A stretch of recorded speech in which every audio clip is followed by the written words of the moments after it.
as everybody makes their way back to their seats, I'm really excited about the next panel that we're going to bring up on stage. And this is one of the most important questions that not just the energy industry faces, but society itself faces.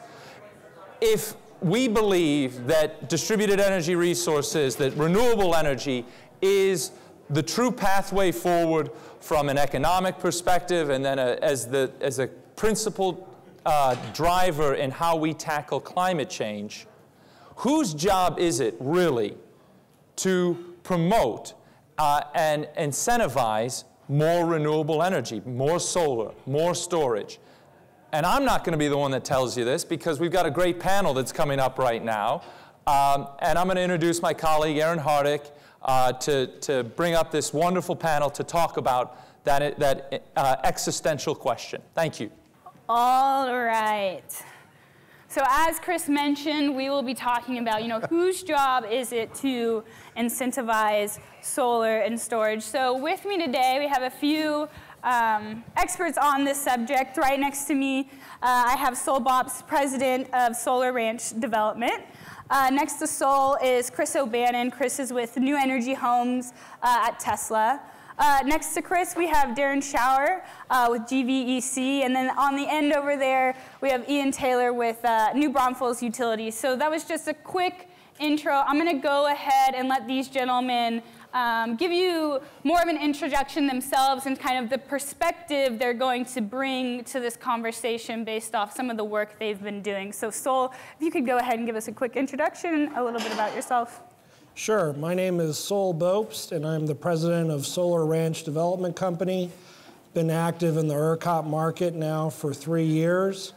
Our goal is 1 gigawatt of utility-scale solar in the Texas ERCOT market by 2030, and that includes plans for energy storage. So I can talk about the early stage development and financial considerations, what I see as the incentives, as well as the challenges and opportunities with the reality of early stage development.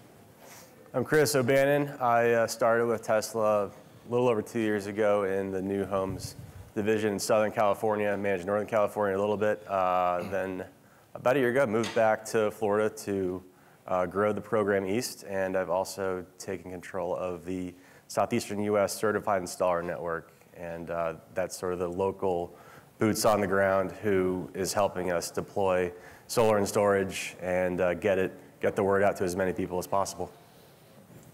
Darren Schauer, General Manager and CEO of GVEC, that's Guadalupe Valley Electric Cooperative. We are located just east of here. San Antonio is CPS is our neighbor they're to the west of us. NBU's to the north of us, but we go about 120 miles east from San Antonio and cover suburbs of San Antonio and then a lot of rural area as well. We are a cooperative, like we like to describe, a cooperative that provides electric, internet, and beyond the meter services. And what we're primarily here to talk today are those beyond the meter services that we provide. So we provide sales and service of rooftop solar directly to our customers, as well as heating and air conditioning type services as well, on top of the internet and electric service that we provide.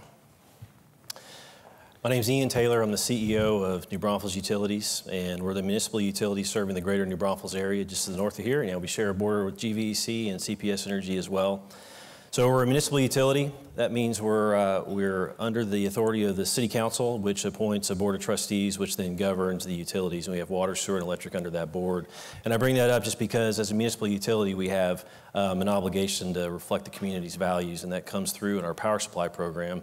I believe I was asked to be on this because of a recent PPA that we entered into for some additional solar. So just some background on our power supply program. We have 2 goals for that program. The policies that we have that guide the decision making in that hedging program. One of the goals is to maintain a competitive price, and the other is to reduce volatility. And so those are 2 key goals that drive the decisions we made and goes into the decisions on future PPAs that we may enter into. Great, thank you, gentlemen. So we're going to start this conversation with a question that is very much the chicken and the egg. Will more development spur more investment, Or will more capital bring more projects around solar and storage? Sol, do you want to take this one first? But I'd like to get all of the panelists' perspectives on this. Sure, and I will say yes to start to both of them. And so here's the reality of, first let's talk about building more. And as investors or people in finance look at things, ideas of proof of concept and seeing the operation of anywhere from half an hour to 4 hours of that battery backup to projects operate is important. So reference great things like the NREL report last year that shows some of those financial models. And as people continue to build them, people look at what's the reality of the operation and maintenance and cost of seeing those out there and seeing that trust. The second part of that is then looking at the capital. And depending on where you are in the country, if you're looking at markets of offtake, say East or West Coast, without getting too specific, if you're in a 15 to 20 cent offtake market, then the adding cost of adding to the EPC cost with battery can be, I think, relatively well absorbed. When we're talking about the Texas ERCOT market, where wholesale is 3.5 cents, and once in a while we hear about 2 cents a kilowatt hour, that ends up creating the issue of, if we add at that level, are we willing to have investors and capital look beyond a standard 7-year return for break even? Or are we getting to 10 or 14 years? So we have thought leaders like Jigar Shah that was here earlier that can be part of that movement. But you have these leaders, and then you have everyone in the middle that I think wants to see proof and grow into it slower. Some of the incentives that we can, I think, talk about later can play a role in that.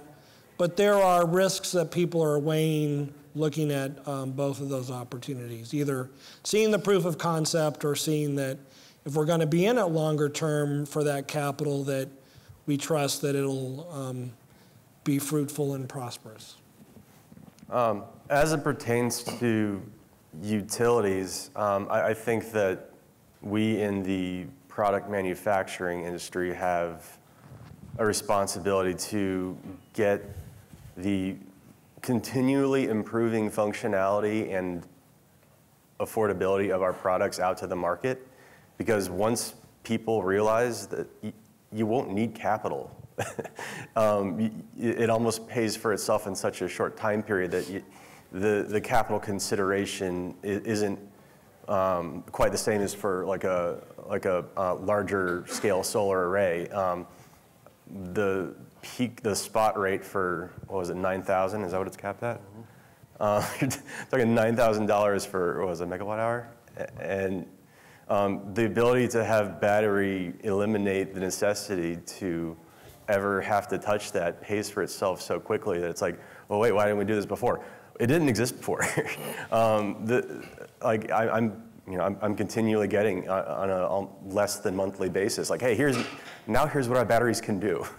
Here's a new mega pack in addition to power pack, which is a plug and play utility product that any utility anywhere can use to achieve the goal of sort of these peak spike rate mitigation. And utilities don't tend to have to go scraping for the money. It tends to pencil pretty easily and quickly. So the faster that myself and the rest of my team can get the message out that here's the benefit, here's how much it costs, being able to quantify the benefit. I mean, that's something that's been a challenge for the solar industry for a while, is saying, hey, here's the effective solar price per kilowatt hour. It's lower than some utilities.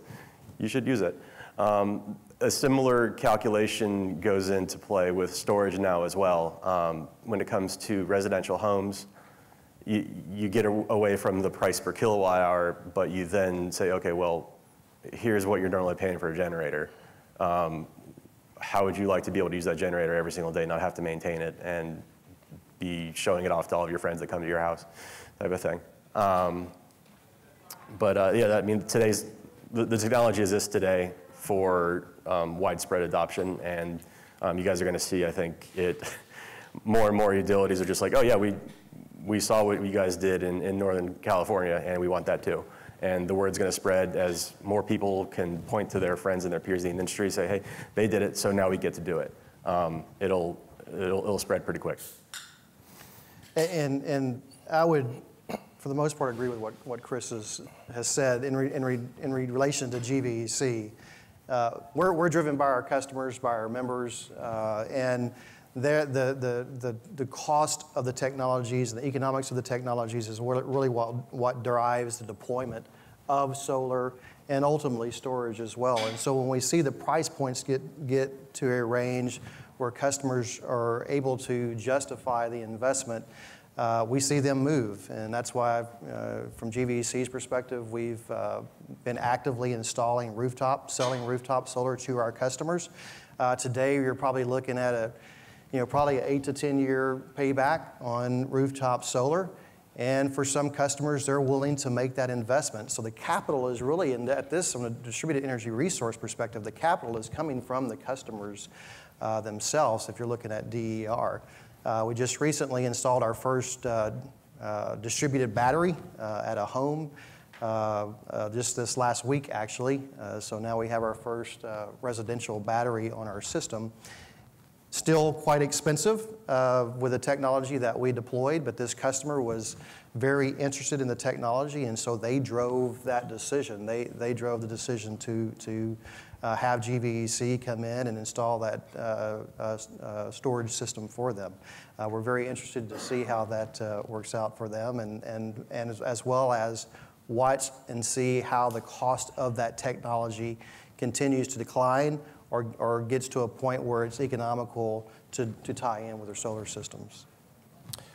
I agree with a lot with what Darren and Chris said. It's really about the price for us and how it affects, like I said, the economics of it. And if it gets to the right price point and it makes sense for us, for our portfolio, then we'll do it. Solar's there. I don't know if it's going to go any lower. That's a little worrisome, but it's there. Battery, we looked at battery storage on a utility scale, and it's not quite there yet. We've got some more work to do on distributed energy resources. We have incentives that we provide for folks to install rooftop solar, but I think there's some work we can do to really take a look at that number that we're providing and make sure that it's the right incentive. Because right now, with the incentive and the cost of rooftop solar, with our retail rates, the payback period is essentially the life of the solar panel. And so we're going to take a closer look at that and see if it's the right rebate. So let's talk more specifically about incentives. And Sol and Chris, I'm going to pitch this question to you guys. Maybe Sol, you can take the wholesale perspective. Chris, you can talk about it from the residential perspective. What is the market seeing today in terms of incentives for solar and storage projects? Sure. The ITC credit, obviously, at the federal level has been very important for those looking to hedge their tax liability. And then there's some new rules. One of the colleagues I talked with here earlier at this meeting, John, talked about site-specific, maybe incentives of location. So there are those programs that are important for those trying to hedge other assets and liabilities against building it. I think if we see that continuing, or if anything can be done at a state level, that can only add value. In this Texas, we have 313 economic development as well. But part of that balance is what you can do nationally as well as regionally. And of course, regionally here we have a lot of diverse energy portfolio mix that can influence lobbying decisions there. So federal and state, if we can have them, if you have grants that people put out, that's great. But again, like we were talking about before, a lot of the issues of price and understanding business risk will continue to be there to balance the incentives, I think. In places like California, there's a program called SGIP, which is a battery incentive. And in places even as far as Jacksonville, Florida, JEA has a $4,000 per battery system incentive. But I almost think that the most effective way is I guess what I would call a reverse incentive. So if you start with, say, 2 home batteries in a 5%, 20-year solar loan, it ends up being about $100 a month. How do you get that number down to something that people can digest, like closer to 50 or 40? Well, if utilities create reverse incentives like volume usage, time of use, peak rates, then when you save off of those peak rates, if you're storing your solar energy so you can use it during peak rates, and you're saving money that way, then maybe that knocks your bill, maybe that knocks that $100 down to 80. When a commercial building or even a school gets hit by utility with sort of peak demand charges where it's all of a sudden it shoots up to $15 plus per kilowatt hour based on the energy they need, then it's creating these reverse incentives which start at 100, but maybe it knocks that number down and then starts paying for itself. So I almost think that the better way to go is for utilities to incorporate some of these tools to motivate homeowners or business owners to start like, hey, if you don't save your energy and use it in these batteries, then we're going to charge you more money. And I don't think they create those incentives necessarily to make more money, although I'm sure they'd help a little bit.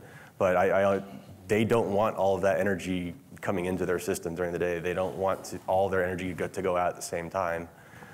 So I think creativity on the utility side of the board is, I've seen it to be most effective. You also have the safety element of it, and that's quantified, on a buyer-to-buyer basis. But the positive incentives are nice, but I think the longer-lasting ones that'll work are sort of the utility ones and the cost savings on whatever the electric plan is for the given user. Chris, I've also heard you talk a lot about the decreasing cost of materials, particularly for storage, and I welcome any other perspectives on this. But Chris, how is the decreasing cost of materials affecting adoption? I mean, certainly with solar is the easy answer here. I mean, there's a builder in Florida that did solar, and they did it a little bit too early. They did it a few years ago when it was probably like $4 or $5 a watt, and it was never going to pencil. But the price is down $250 or below now, and whenever you put that into a mortgage or whenever you put that into a solar loan, it becomes less than the price of utilities, and it's a no-brainer.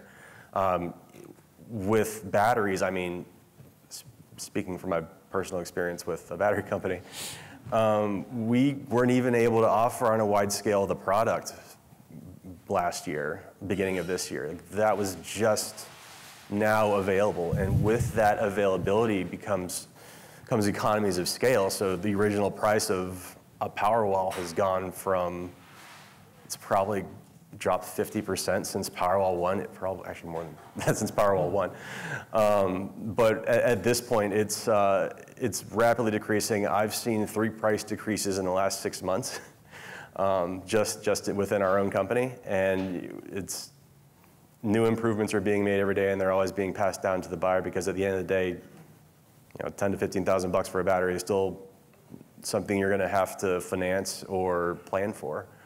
But as that comes down, more and more people are like, oh, well, if we get to a point where you can get a whole home backup for less than $10,000, then I think you're going to see the mid to late adopters seeing their friends who are early adopters and thinking, oh, wow, the price is coming down. Now is my chance. And seeing the benefit from these early adopters through these storms that come through. I mean, I'm from Florida, and we're about to get hit with a hurricane or tropical storm. It's constantly improving, and it's up to us to let the market know, hey, the prices have actually dropped even more. And that combined with early adopters is going to really push adoption. Yeah, I would just say from our perspective, that's exactly right. We see the cost of solar at a point now where folks are adopting it. These are not just early adopters. These are not folks who just have money. These are folks who are truly, in our service territory anyway, investing in solar for the economics of the solar systems. If you see the battery technology and the cost of the batteries continue to decline, I believe we're going to see that same sort of adoption begin to take place within our territory. And so I don't like to think of us as a utility, although I know we are.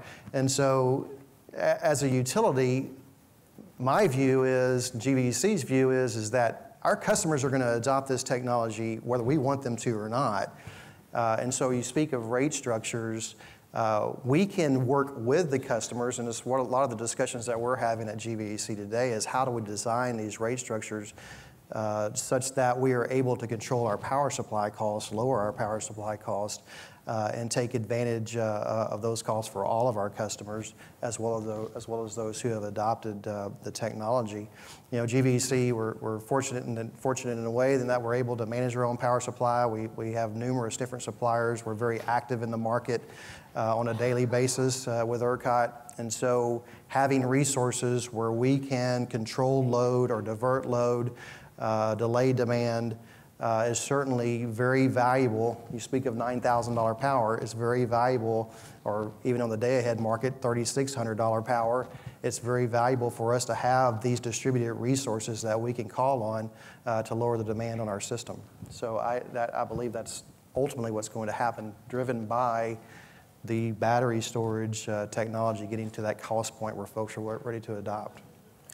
I love being on the end because they've already said everything. This is great. I would just add emphasize a couple things that were already said, which is it's got to come down to whether it makes sense for the customer or not. If it adds value to them and it does something to their utility bill that they can see, then I think that they're going to adopt it. That's where we need to come in and make sure we got the right incentives. But I guess the other thing I'd say too is there's a 4CP advantage that we would be able to pursue the more we have distributed energy resources. Always on our mind. So, Ian, we'll come back to you. You have to go first. No, keep going. This is going great. You mentioned in the quick intro that we asked you here to talk about a PPA. Can you kind of talk about that project that you had going on in your service territory? Yeah, so we did that last year in 2018, but prior to that, we took a look at our purchase power resource plan and looked at what was available versus what our needs were. And one of the things that came out of that, within that context of those two goals we have for our program, our hedging program, which is reduce volatility and maintain competitive with the price. And what came out of that was it makes sense to buy into some solar. And so what we did was we partnered with 4 other municipal utilities. So there were 5 of us, and we issued an RFP. We solicited proposals asking for 500 megawatts. And we ended up getting over 35 proposals. 770 unique project proposals to look at. Raise y'all's hand, you two. Those are the 2 who did the heavy lifting there. And so what we ended up with was all 5 of us ended up participating in this, and the total amount ended up being 550 megawatts across 3 different projects in Texas. MBU shares 150 megawatts over 2 different projects in Texas, which is great. You know, it's clean, it's cheap, it's producing on peak, and you know, with $9,000 power and with the reserve margin the way it is, hopefully it's helpful to the entire all of ERCOT as well. So I know that there's still, or at least today, there's a lot of hesitation for utilities and co-ops to enter into PPAs. So Ian, Darren, can you talk about maybe some of the challenges of PPAs today? I think that the number one challenge, and I alluded to this earlier, is locking into that long a contract, that long a term. That was a real concern, given none of us can accurately 100% predict the future energy market. And so we do the best we can with the information that we have, and this turned out to be what we think a good investment for us. But for me, that's really the big challenge. On this particular one that I was describing to you, the other challenge was moving forward with 5 entities, especially municipal utilities, where they say, what is it, democracy is the worst form of government, except for all the rest of them, right? You know, we got this approval process. We got city councils and boards to go through, and we're all friends, and we're trying to move this forward, and we eventually got it pulled off, which is great. But having that many folks involved was great because we had economies of scale to get the lower price, but it required all of us to get down the road together. Yeah, very similar. You know, it's very hard to enter into long-term contracts today. You know, we've come from an industry where it used to be very common to be involved in 30-year purchase power agreements, and we just don't do that anymore. The longest term contract that GVEC has today is 10 years. That's about as long as I will go. You might be able to convince me to go to 12, maybe 15 for some small portion of my requirements. But given all of the changes that we see going on within our industry, we just view that as a risk that we're not willing to take. So the term of the contract is definitely a big part of the purchase power agreements that we're willing to enter into. Fortunately, we're seeing on the solar side and even on the wind side, folks have been willing here more recently to shorten the terms. We're starting to see the 7, 8, 10-year type terms now that folks are offering, so that's attractive to us.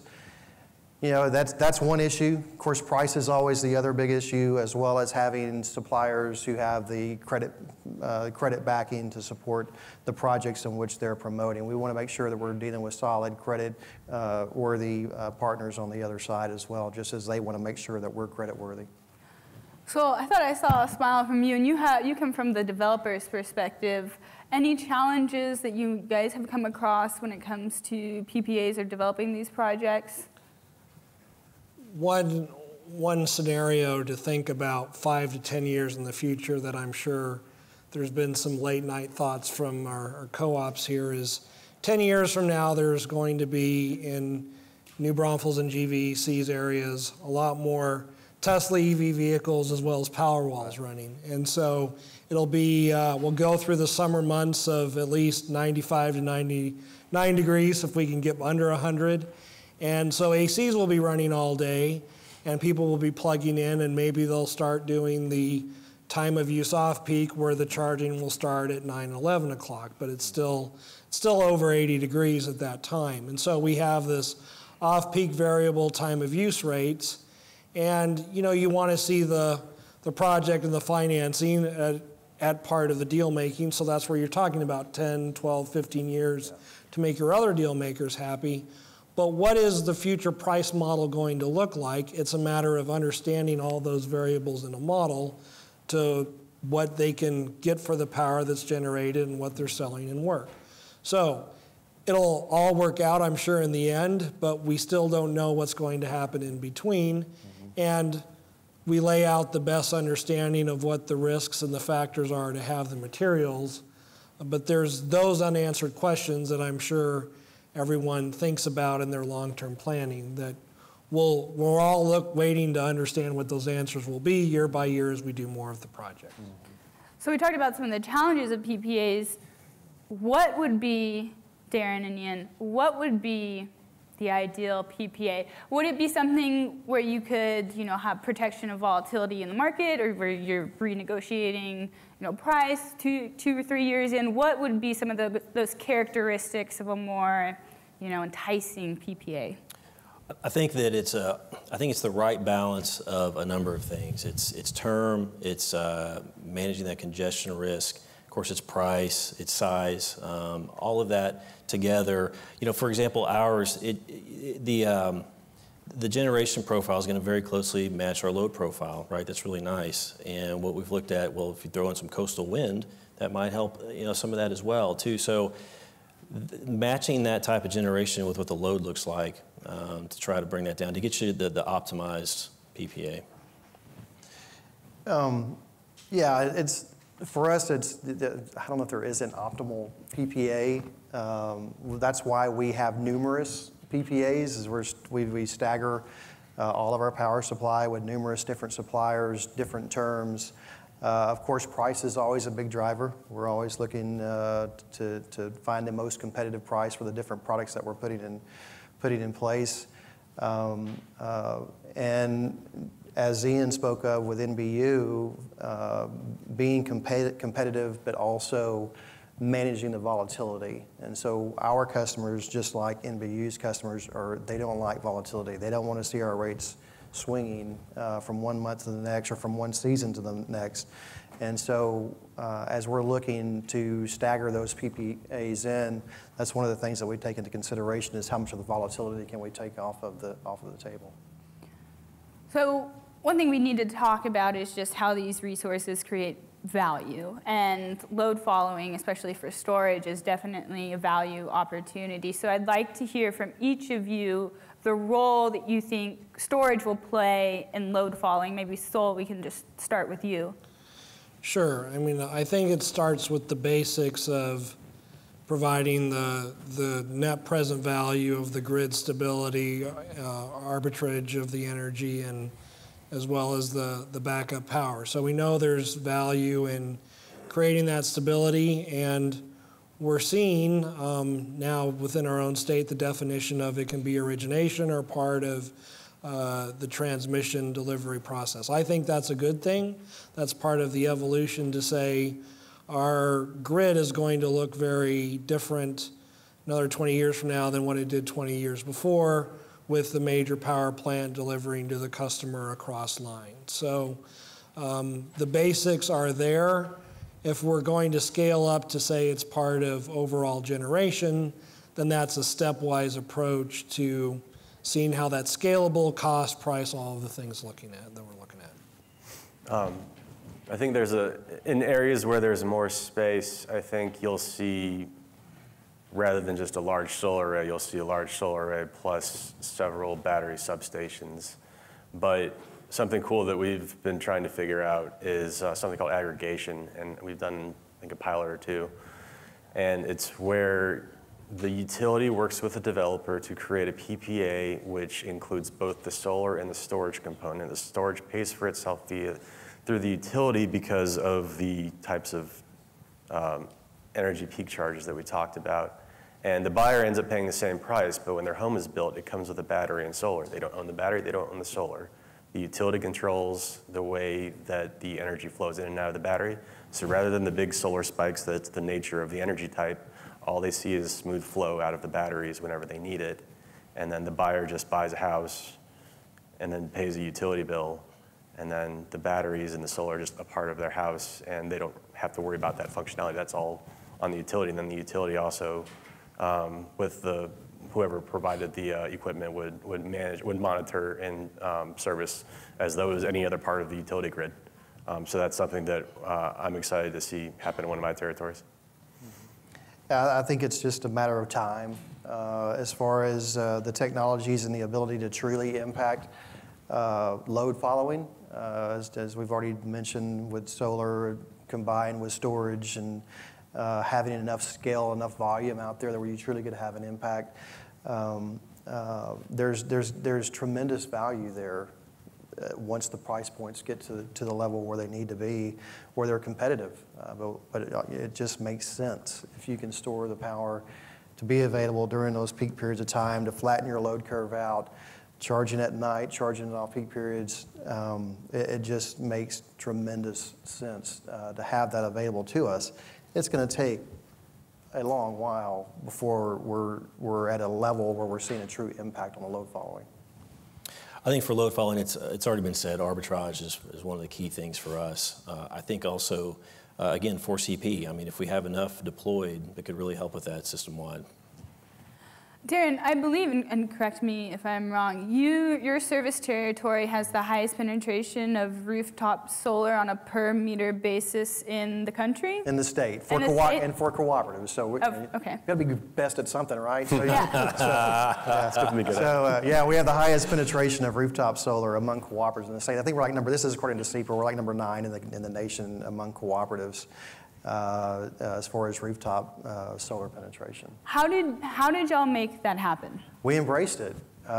We saw our customers in portions of our territory who became interested in rooftop solar, and we had vendors out there who were going to my customers and who were beginning to install rooftop solar on my system, as I like to think of it. And they were taking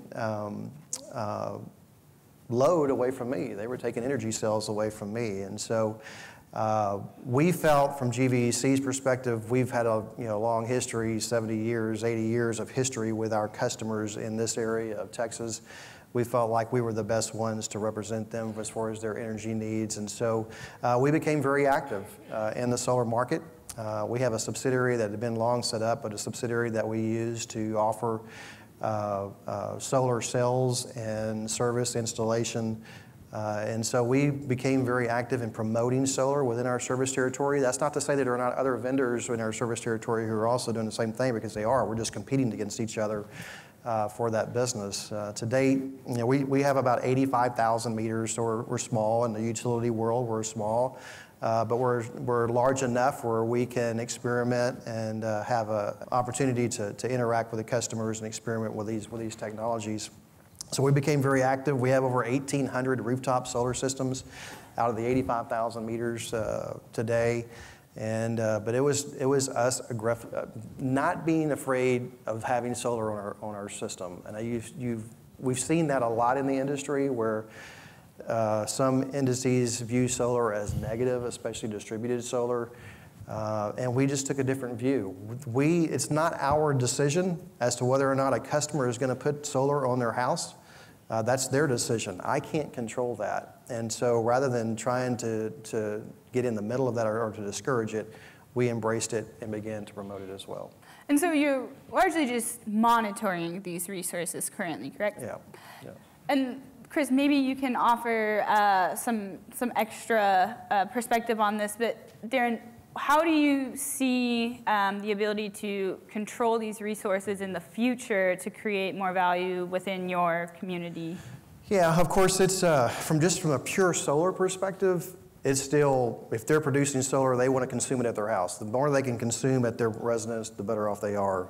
Whatever in excess that they're not consuming, they're putting back on the grid. We're buying back from them at our average wholesale power cost. I don't believe it's not until we have a true storage technology that we can combine with these solar systems that we can begin to interact more directly with the customers and use that energy at the appropriate times.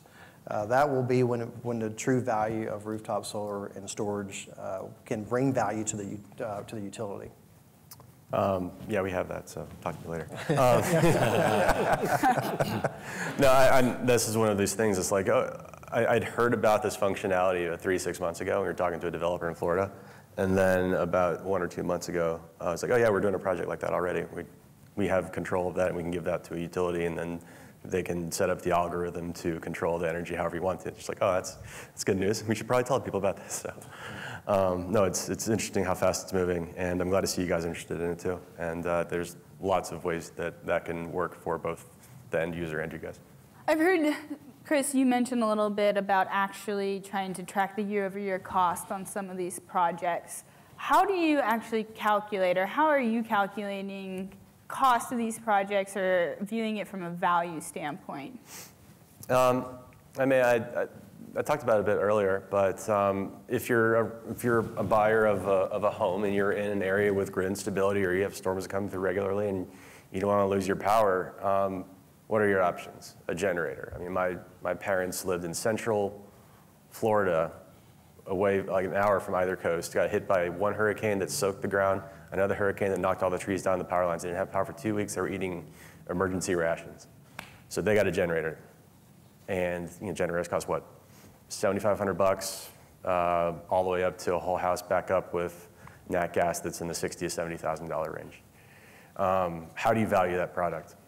You have a $7,500 generator. You're going to use it once every 5 years. Assume you're going to be in your house 30 years, 6 times. That's $1,000 per use. How many times are you going to use a battery backup?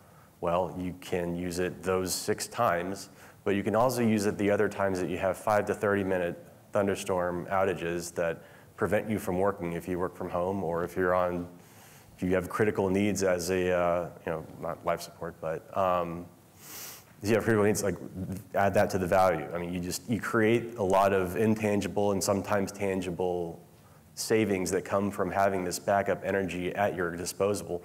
You don't have to maintain it once a month. You don't have to fill it with diesel gas that runs out right before, the one thing that runs out before a hurricane hits is what you need to power your backup. And it's just getting the word out to people that, hey, this is within range of your price understanding. And if you buy a generator, you're not going to finance it. You're going to pay $7,500 all at once. If you get 2 Powerwalls that are going to back up your entire home, you're going to pay about $100 a month. You hit that $7,500 in what, year 5 or 6? And then by that time, it's possibly already paid for itself. Well, yeah, the math is the hard part. I mean, I have a CPA background, so I unfortunately lean towards that persuasion, but just helping buyers understand, hey, this is a big price up here, but here's how you should quantify, and here's how you'll actually be experiencing it. $100 a month, this is what you get for it. I think that will help adoption, and to the conversation we had earlier, the price is continually falling. And so we're looking forward to it. So when you're developing projects, how are you communicating, year-over-year cost and value to other partners and utilities? So some thoughts on modeling it as people look more at value. Just like having a house in Houston that I had several years ago, during the summer I would routinely have little mini brownouts of my breaker on the AC having to be reset and work. So with that kind of spike, I could probably model with a home the value of a Powerwall battery and that interruption based on the year-over-year use of power, and that's routinely given to customers at work. I think that idea can be scaled up at ERCOT's level of reserve power and the peak and time of use rates to say if we had from half an hour to 4 hours, like in the NREL models, we could look at the past 3 to 5 years of ERCOT's trends and say, here's in these locations where we know the price points, loads, et cetera, where we would expect that use to be as far as the return cost of the value. So that's, I know, how the financial models would look in theory, and part of that is just having enough information from the past to hedge also what we're doing pro forma, which is the changing rate scales and the changing use on the load. So, that's easy to say. It can be a lot harder at the model level to do, but it's what we're all looking and thinking at, and getting there case by case, looking at little projects, trying to think about all this as it comes out. I think those are the models and ways that we'll look at it, whether it's the home scale or utility scale. Any additional thoughts from you gentlemen on the end on year-over-year costs and value? We're dealing with that every day with the customers when we're trying to sell a rooftop solar system to them, and showing them the economics of and the value that solar can bring to them versus GVEC's traditional all-in utility rate. And so it's a matter of showing them the economics and whether or not they're comfortable with that 8 to 10 year payback that they're seeing today. Yeah, so I mentioned it before. We need to take a closer look at our incentives and see if they're where they need to be. So I've had my chance to ask the panelists my questions, and it's now time for audience Q&A. Do we have any questions in the audience? Yes, this gentleman right here in the blue shirt. We have a microphone. Hi, my name is David Parker. I'm with O3 Energy, a Dallas-based EPC firm. For Mr. Schauer and Mr. Taylor, what you mentioned the term of the PPA and the 20 years out, 15 years out, 12 years, and maybe if the numbers are just right, but it's probably 10 years. Have you gotten to the end of any PPAs, and what happens in terms of disposition at that point? Do you get a possible re-up? What if you had a PPA for 6 cents for 10 years and it dropped to 4 cents for another 5 years? I mean, is there anything innovative that you can think of that's being used to keep you on the hook for another run? Or are the assets being disposed of, or they're going to come take the system down? I'm just curious as to what happens at the end of a PPA these days. Go ahead. Well, it's, I sound like a broken record here, but if it fits within our power supply program, just like you said, if it's coming to an end and here's the next offer and it's lower, and that fits within our portfolio, then yeah, absolutely, we look at that like we look at anything else. Yeah, and of course, the PPAs that we have in place today are not tied to any resources. So we have not entered into wind contracts, solar contracts, utility scale at this point. We're looking at them all the time. We have folks coming to us all the time and proposing different opportunities for us to consider. And certainly we would look at it. As I mentioned, the 10-year time frame is kind of the sweet spot for us on a long-term basis. Optionality at the end would add value, but it would have to be some sort of optionality there. Mike Sloan with Vertus Energy, and this is again for the two utilities. Don't call us utility. Energy providers. I've looked at renewables a long time in this state, and you guys might have been in the renewable business as long as anybody in Texas, the two of you, because of small hydro stuff. Right. Right. But anyway, when it comes to storage coming in, do you envision it being more at a wholesale level where you'll take care of it and deal with the batteries directly? Or is it going to be more through rate design and you're going to let the investment come more from customers, or a combination? I'll have my attorney answer that question. I'd say both. We're not going to be able to control on the customer side, right? The customers are going to install the storage when the price point gets to where it makes sense. And we certainly want to have a relationship with them where we can take advantage of the storage that they're installing at their home. So there'll be some sort of arrangement that we hope to be able to interact with them on, and both the customer and GVEC take advantage of that, and both of us win. And then on the utility side, the large scale, we certainly believe that ultimately there will be opportunities for us to bring that in at the wholesale level as well. We've already looked at some. We haven't jumped yet, just on some, I say utility scale, it's more like 1 megawatt type of solar storage that we've looked at. We just haven't jumped on it yet. It's kind of at a break-even point right now, at least that's what we're seeing. When it gets to a point where we're actually making money, we would even do it at break-even just to test it today, just to learn. We're really looking for the opportunity, though, to save dollars off of it from a pricing perspective. Yeah, all of the above that you mentioned. I think that ultimately we've got to be responsive to our customers and what they want, and so that's where we're going to go when it comes to meeting the solutions for customers. So, and then on our end, we're going to be continuing to do the work that we're doing. So, every bit of what you said, it wouldn't be one or the other. Darren, you had mentioned that. Is this your employee? Yes, that's Ashley. You can't ask a question. You're from the So you mentioned that y'all have about 1,800 PV systems in your territory. How do you handle from an infrastructure perspective and the planning around that? How do y'all kind of look at that going into the future and letting all these systems come on and gaining momentum? Just a question on that. Depending on the size of the system, we have smaller systems anywhere from, say, 4 kW, 6 kW. It's pretty much, we're comfortable allowing those systems on our network, depending on the location and how many we have on a particular circuit. So we certainly watch that. When systems get to be bigger, when they're 20 kW or larger, the largest rooftop system that we have on GVEC is 60 kW. So we had a home that installed that much. And they're certainly selling back to us every single day. But then we get our engineering teams involved and looking at the impact that they're having on that circuit and what it will do to the system. And so it depends on the size of the system. Over 20 kW, we watch it really closely. Smaller systems, at this point anyway, has not been much of a concern to us. And I have my folks here too that sell and install solar systems and store and battery systems, and so don't ask me any have it in. So. Ashley will answer for me. Yeah. Jose Diachá from right here next door, North American Development Bank.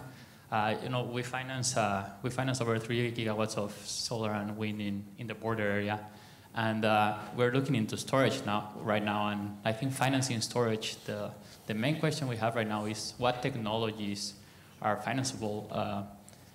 And I think this is something for all the panel. Do you see just lithium being financeable in the short run? Is there a mix of technologies that you seem comfortable with? Is that something you haven't even talked about? Or how do you feel about specific technologies for storage? We haven't gotten that far. So the actual technologies themselves, the 1 megawatt battery storage that I was speaking of earlier is it's a lease arrangement where we're leasing it over a period of time. That's what they proposed. But beyond that, that's really all the experience that we've had. Yeah, we've looked at price and as well as new technologies too. We're looking at all of it and watching where it's going to go. It's not where it needs to be for us yet, but got an eye on it. Yeah, I think it's financing anything. It comes down to the buyer, not necessarily product as much because you're still gonna have to pay for it. But yeah, I mean, lithium's our experience now, but I don't see why anything else wouldn't follow along the same lines. Lithium's had the longest history in terms of looking at other projects, so I invite you to join us on this journey from finance and investment, and that's to all of you. I don't think you'll be disappointed, but part of doing this is managing that risk with, I think, the opportunity, and there's information that can be available out there to help you make those decisions, and that comes from both proof of concept projects as well as the great resources like at NREL and the DOE, DOD do as well. Well, that wraps it up for us. Thank you for the audience Q&A. Thank you, gentlemen, for joining me on this panel. Please join me in thanking our panelists.